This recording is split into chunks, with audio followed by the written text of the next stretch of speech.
জয় জগন্নাথ বন্ধুরা, কেমন আছেন? আশা করি সবাই ভালো আছেন। মাসির বাড়ির ছবি তোমাদেরকে দিয়েছি এর আগে। আর মাসির বাড়িতে কিন্তু বড় ঠাকুর যায়নি, অর্থাৎ পাথরের যে বড় ঠাকুর দীঘা মন্দিরে রয়েছে সেটা অনেক ভারী এবং অনেক বড়। তাই কাঠের যে তিনটে মূর্তি ছিল সেই তিনটে মূর্তি কিন্তু রথযাত্রায় মাসির বাড়িতে গেছে। একেবারে সমুদ্রের তীরে পুরনো মন্দির যেটা ছিল দীঘা, কোল দীঘার সমুদ্রের তীরে, তার পাশেই নতুন করে মাসির বাড়ি বানানো হয়েছে। সেখানে কিন্তু কাঠের তিনটি ঠাকুর গেছে। তোমাদেরকে রথযাত্রার ভিডিও দিয়েছি, তার সাথে মাসির বাড়িতে যে ঠাকুর রয়েছে সেখানকারও ভিডিও দিয়েছি, রথগুলো রাখা রয়েছে। আর এই 7 দিন যে মাসির বাড়িতে ঠাকুর থাকছে তার মধ্যে কিন্তু দীঘার মন্দির খোলা রয়েছে। দীঘার মন্দির একেবারে তোমাদেরকে সেই ভিউটা দিচ্ছি, ভিড় রয়েছে। আর এখানে কিন্তু যে পাথরের মূর্তি রয়েছে তার দর্শন করা যাচ্ছে। চলো মন্দিরের ভিউটা কেমন কি তোমাদেরকে ভিডিওতে তুলে দিচ্ছি। জয় জগন্নাথ। থেকে প্রথমে রয়েছে অরুণ স্তম্ভ। পুরী মন্দিরে যেমন আছে কালো পাথরের অরুণ স্তম্ভ, সেই রকম অরুণ স্তম্ভ এখানেও কিন্তু রয়েছে। অরুণ স্তম্ভটাকে চারদিকে কিন্তু ফুল দিয়ে সাজিয়ে দেওয়া হয়েছে, ওটা অরুণ স্তম্ভ। আর অরুণ স্তম্ভের পরে সিংহদ্বার, দুদিকে দুটো সিংহ রয়েছে। সন্ধ্যাবেলা লাইট চালানো হয়ে গেছে, দুটো সিংহ। আর দ্বারপাল রয়েছে জয় বিজয় পাশে। আর সব থেকে উপরে মা মহালক্ষ্মী, কালো পাথরের মা মহালক্ষ্মী। সিংহদ্বারের দুপাশে কিন্তু দুটো সিংহ রয়েছে, এই যে ভিতরে সিংহ রয়েছে। খুব সুন্দর ভিউ তোমাদের সামনে সরাসরি তুলে দিলাম। এই যে একেবারে সুন্দর ভিউ তোমাদের সামনে সিংহদ্বারের। গোটা মন্দিরের সুন্দর ভিউ, সন্ধ্যাবেলা অপূর্ব সুন্দর সাজে সেজে উঠেছে মন্দির, দীঘা জগন্নাথ মন্দির।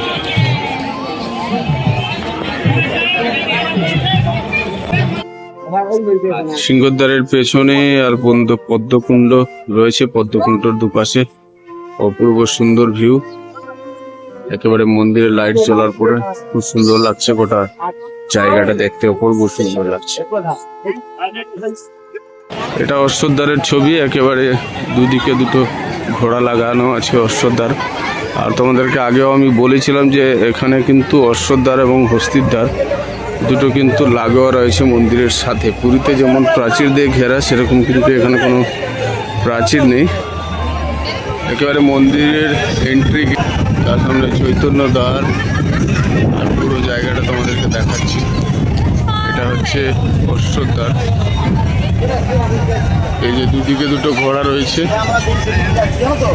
আর মন্দিরের সিংহদ্বার, তার সামনে আরো একটা গেট, ভোগ মণ্ডপ, নাট মন্দির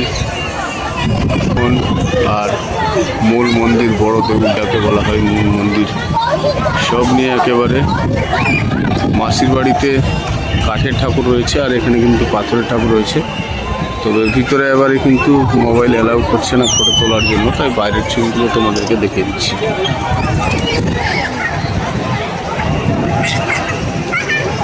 পতাকা একেবারে উঠছে বাতাসে, তোমাদেরকে সেই ভিউ দিয়ে দিচ্ছি।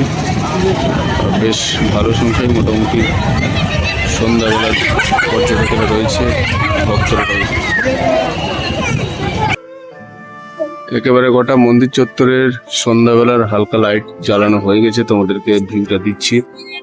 অপূর্ব সুন্দর। এখানে কিন্তু পাথরের মূর্তির, তবে ভিতরে এবার কিন্তু মোবাইল অ্যালাউ করে, যদিও মোটামুটি ভিড় আছে, খুব একটা বেশি ভিড় না, তাহলেও কিন্তু মোবাইল তারা অ্যালাউ করছে না এবার।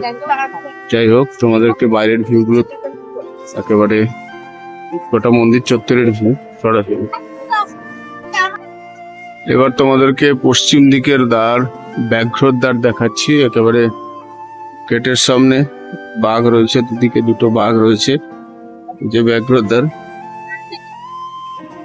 এই যে ব্যাঘ্রর দ্বার রয়েছে, দেখো ব্যাঘ্রর দ্বারের ছবি। আর উপরে বিভিন্ন রকমের নকশা ডিজাইন বানানো হয়েছে, তার সাথে ব্যাঘ্রর দ্বারের দুদিকে দুটো বাঘ আছে। এই হচ্ছে ব্যাঘ্রর দ্বার। আর এই ব্যাঘ্রদ্বার পিছনের মন্দিরের ভিউ তোমাদের দিচ্ছি, তার সাথে এটা কিন্তু রান্নার জায়গা, রান্নার ঘর, সেটাও তোমাদেরকে দেখিয়ে দিচ্ছি। এখানে ইস্কনের যারা রয়েছে তারা কিন্তু ভোগ রান্না করে। বস্তির দ্বার দুদিকে দুটো হাতি রয়েছে, উত্তর দিকের দ্বার, আর এগুলো কিন্তু জগমোহনের গেটের দুদিকে রয়েছে। মূল মন্দির, তার উত্তর দিকে দুটো হাতি বানানো রয়েছে। এ হচ্ছে বস্তির দ্বার, আর বস্তির দ্বারের পরে সুন্দর করে গোটা লাইট দিয়ে সাজিয়ে দেওয়া হয়েছে মন্দিরটাকে। আর বস্তির দ্বারের দুপাশে দুটো হাতি রয়েছে। গোটা মন্দির চত্বরের ভিউ তোমাদেরকে দিয়ে দিলাম। গোটা মন্দির চত্বরের ভিউ তোমাদেরকে সুন্দর করে একেবারে দিয়ে দিলাম। সন্ধ্যাবেলা লাইট জ্বালানো হয়ে গেছে, লাইটের জ্বালানোর পর ভিউটা দেখো একেবারে সুন্দর লাগছে, অপূর্ব সুন্দর। একেবারে বাতাসে ফরফর করে উঠছে পতাকা, নীলচক্র, আর গোটা মন্দির চত্বর অপূর্ব সুন্দর লাগছে। মন্দির চত্বরের অপূর্ব সুন্দর দৃশ্য তোমাদেরকে দেখিয়ে দিচ্ছি, অপূর্ব সুন্দর লাগছে। লাইট চলে যাওয়ার পর সিংহদ্বারের পর পদ্মকুণ্ড রয়েছে, তোমাদেরকে দেখিয়ে দিচ্ছি। এই যে পদ্মকুণ্ড, দুপাশে পদ্মকুণ্ড রয়েছে, আর পদ্ম ফুলও ফুটে গেছে। জলের পদ্ম গাছ লাগানো হয়েছে, পদ্মকুণ্ডতে পদ্ম ফুলও ফুটে গেছে। আর ভিউ দেখতে পাচ্ছ, অপূর্ব সুন্দর লাগছে। ভিড়টাও রয়েছে, আর এদিকে কিন্তু দুপাশে দীপ স্তম্ভ রয়েছে, আমাদেরকে আগেও দেখিয়েছি। সব মিলিয়ে গোটা জায়গাটা বেশ সুন্দর, বেশ